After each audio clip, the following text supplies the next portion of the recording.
Abdulqodir Jiloniy hazratlari bir kun shogirdlari bilan yo'lda ketayotsalar, yo'lda bu tomonida bir mast holdagi odam uchrab qoldi. Shunda u mast holdagi odam: "Ey Abdulqodir, Alloh qodirmi?" Abdulqodir hazratlari: "Albatta qodir." U odam yana so'rabdi: "Ey Abdulqodir, Alloh qodirmi?" Hazrat yana: "Albatta Alloh qodir." Mast odam 3-marta so'rabdi: "Ey Abdulqodir, Alloh qodirmi?"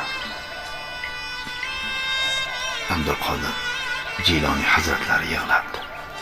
Buni ko'rgan shogirdlari: "Ey ustoz, bu inson 3 marta Alloh qodirmi dedi, indamadingiz, yig'lamadingiz, 3-chisida yig'ladingiz, bu holat nima?"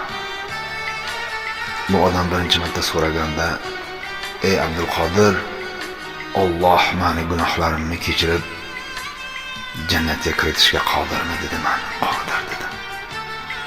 2-marta: "Ey Abdulqodir, Alloh meni sendek olim qilib qo'yishga qodirmi dedi. "Men qodir" dedim. 3-sida: "Ey Abdulqodir, seni shu holatingni meni holatimga Alloh solib qo'yishga qodirmi dedi. "Men qodir" dedim. Qissadan hissa bizni hozirgi holatimizga, ibodatimizga, namozxonligimiz, qoriligimiz, shayxul islom bo'lib qolganligimiz bizni g'ururlantirib qo'ymasin.